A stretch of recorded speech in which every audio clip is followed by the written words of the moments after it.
Hi, welcome to Steve Chats Wrestling, #SCW right here on YouTube.com. Thank you for choosing the channel and choosing the video. Subscribe right now, leave the comments in the comments section, like and share the video as well. Now, I'll give you a basic compiled stories of the best of WWE news in this last few days. Of course, I've not been around to give them to you, so I'm giving to you in one whole video here on YouTube.com. Remember to let me know your feelings in the comments below. We're going to start with someone that was a WWE superstar, but of course is now going to be going in the Octagon very shortly, CM Punk. He was on Inside MMA this week, and he was asked about whether he's heard from his old boss Vince McMahon being a 3-1 underdog in Vegas, and whether anything he'd learned in pro wrestling could be carried over to MMA. And Punk would actually claim that Vince is actually bankrolling the case against him. The comment actually comes about a lawsuit that WWE Dr. Chris Amann has against Punk and Colt Cabana, stemming from Punk's much discussed appearance on Cabana's podcast. Many are surprised that he'd said this comment actually publicly. Now, I'm actually quite surprised he's mentioned it publicly as well, because of course,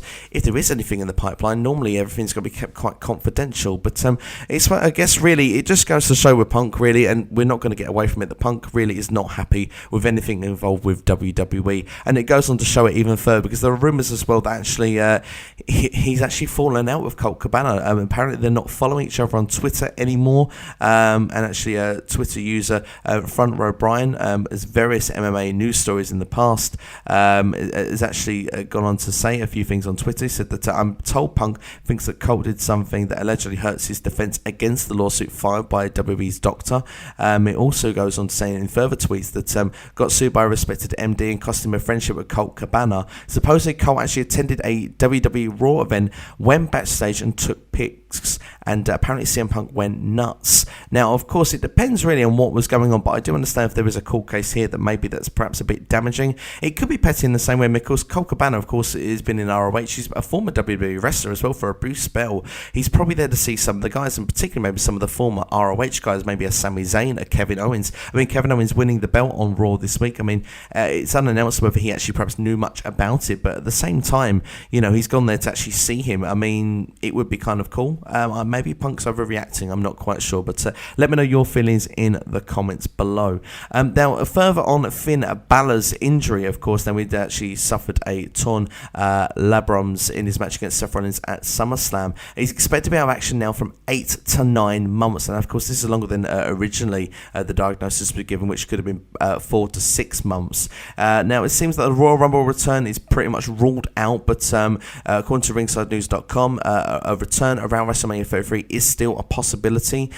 Speaking of Balor, WWE has been frequently providing injury updates because the company wants to keep him as hot as possible while he's out injured, to continue pushing him when he returns. It seems that at least some positive news is that he's not going to come back and be lost in the shuffle somewhere in the mid-card, and perhaps he's not going to be, it sounds stupid to say this, but punished for being injured, which sometimes some of these superstars are seen as a liability when they've picked up an injury. Of course, he was given a big spot and dropped from it straight away, so it's kind of nice that WWE are going to bring him back in a promotive role. What it will come back to do, time will tell, but perhaps maybe he might come back after Seth Rollins, but it seems, according to rumours, that Seth Rollins could be in a match with Triple H at WrestleMania next year, so maybe, just maybe, they might look for alternative plans for Balor on his return. But certainly not the only person we're talking about with returns today. Luke Harper is expected to be in the WWE Performance Center in Orlando, Florida this coming week to get his knee checked out by WWE doctors. If Harper gets cleared, then he could return to WTV in the near future.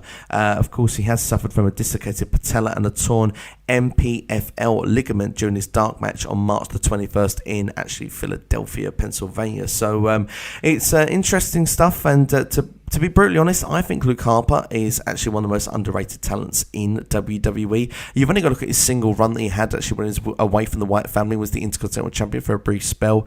You know, a great match with Dolph Ziggler, the TLC match. I'm going back nearly a couple of years saying that, but Luke Harper's someone that makes a lot out of the limited time he gets on WWE as well. He really shows himself to be someone that can make the most of little time on the camera, and I personally think really he would be good to come back in WWE on SmackDown in a singles role somewhere. I don't think he's ever going to be a main eventer, so don't take my words too farly. I think maybe a mid-card is perhaps as high as he's going to get, but he's definitely someone back in the old days, and he has taken a tombstone pile driver or two from The Undertaker, but could have been that guy that could have been at that level before, sort of just under the main event and then dropping back down again. But I think Harper's got a bright future in WWE, and I'd like to see him in the SmackDown brand. It always seems on and off this Wyatt family scenario, but I mean, we could have the original Wyatt family reunite once again when Harper comes back, because then he could team with Rowan, and then he could be back with Bray. But then at the same time, I think it's nice to see Bray spread his wings and go on his own. So that's my feeling on that with Luke Harper. But moving on, then we'll talk about NXT next. Now, for the first time in NXT history,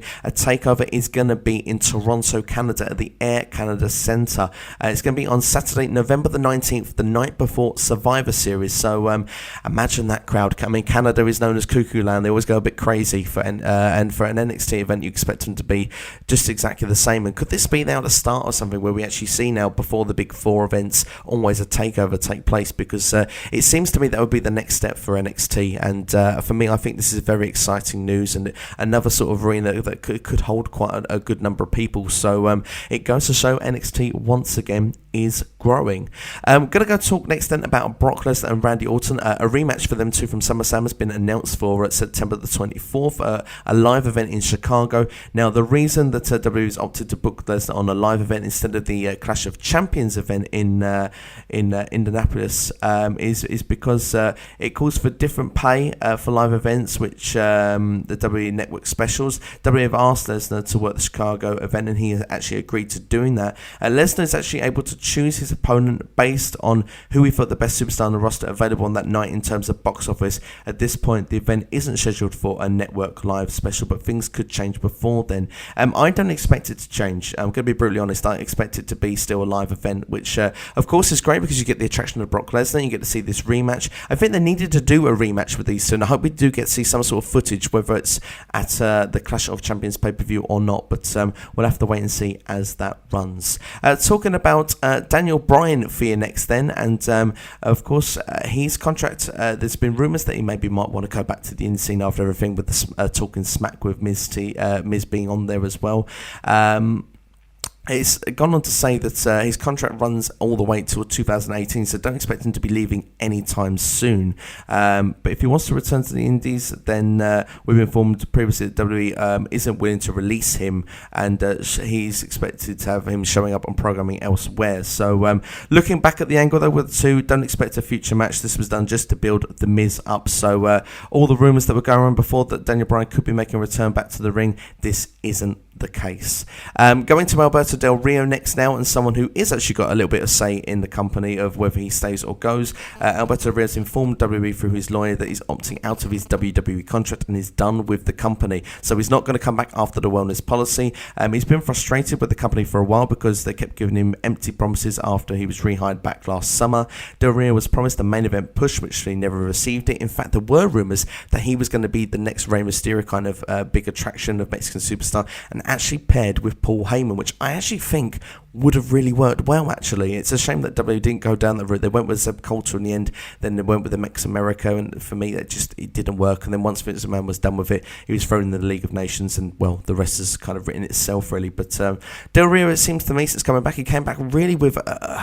he seemed to come back really well. He seemed like a really sort of, like, better look than ever, and seemed much improved in the ring, and it seems to have just been more interested in the women's division, really. Of course, going with Charlotte, now going with Paige. It just, for me, it's not worked out, and Del Rio's matches have become boring again, and it's just, I don't know, it's just fallen flat altogether. So for me, it's not a big loss, but what could have been with Del Rio. I mean, he last appeared on the August 19th episode of SmackDown facing John Cena. He's going to be free by the end of September then to work anywhere in the United States, but he'll be able to work in Mexico and abroad imminently as well. So there you go, that's the latest on Alberto Del Rio, but maybe not actually. Actually, there's a little bit more to say there because of his relationship with Paige has come into question once again. On this week's episode of MSL and Sullivan, available, the former ROH and Evolve commentator, Mr. St. Laurent and Kevin Sullivan actually discussed the romantic relationship between Del Rio and Paige, and WWE's gone to great lengths to split the couple up. It's gone on to say that Mark Carano, who fans might know from Total Divas, kind of like the office sort of liaison guy. He approached Del Rio and Paige individually and harassed them each about their relationship and indicated that the office wanted them to actually end their romantic relationship. It also went on to say that WWE actually threatened Paige. A lot of people actually speculate that this is the reason WWE split them up in the draft, and that's definitely what happened. The company did not want them together. They split them up in the draft by design, and they actually even threatened to fire Paige if she didn't break up with Del Rio. Now, for me, that seems quite extreme. Now, it comes down to a lot of things. There's rumours of the backstage problems, politics and stuff going on.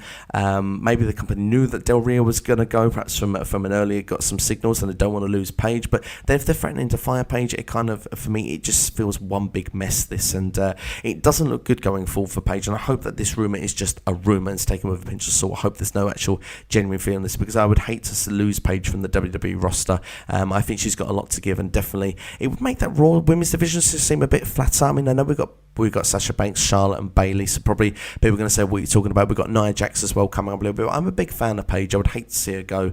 I really think that she could be at the top of the card with those women. And for me, she started this women's revolution. Of course, NXT Arrival, her match with Emma, very underrated match, and that was the one where we first got this is awesome women's during the women's matches chants going on. And for me, I just think I'd like to see Paige stay in WWE, but I suppose time will tell if anything further develops on this going forward. And of course, as always, I'll keep you informed here on this channel.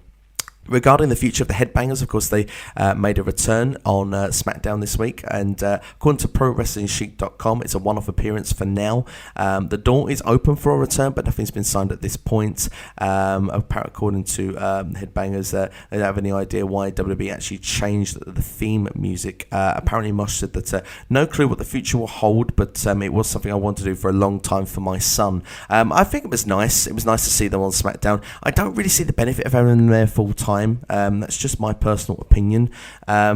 For me, really, the Headbangers, they were great in their heyday, but this is a new era, and I keep screaming about new era. I want to see new talent, new guys coming up. Why not give that spot to someone like The Revival or someone like that from NXT who are more than capable, more ready, will actually add something to the division, rather than someone's going to come in and just be the jobbers of the division. It just doesn't make sense to me. The Headbangers will come back and kind of do like a Dudley Boys role. They'll come back, they'll get the nostalgia act for maybe a short time, and then they'll just be jobbing to everyone. I mean, they lost to Heath Slater and Rhino. I mean, of course, looking at this tournament, probably Heath Slater and Rhino are probably going to make the final, but you know that long term that's not going to be a tag team that is going to be destined to go places in the future. It's just going to be a short term probably thing where I don't actually think Heath Slater is going to win the SmackDown contract, so he's going to have to go and fight even further to get that contract somewhere else. So it's going to be interesting to see what goes with Heath Slater. Things quickly talking about him, I'm a big fan of this storyline. I didn't think it was as clever on SmackDown this week, but I really like where they've been going with it, and I'd like to see them push this as far as they can with Heath Slater, because I think the longer they actually drag this out, the more over he's going to get, which is very strange. But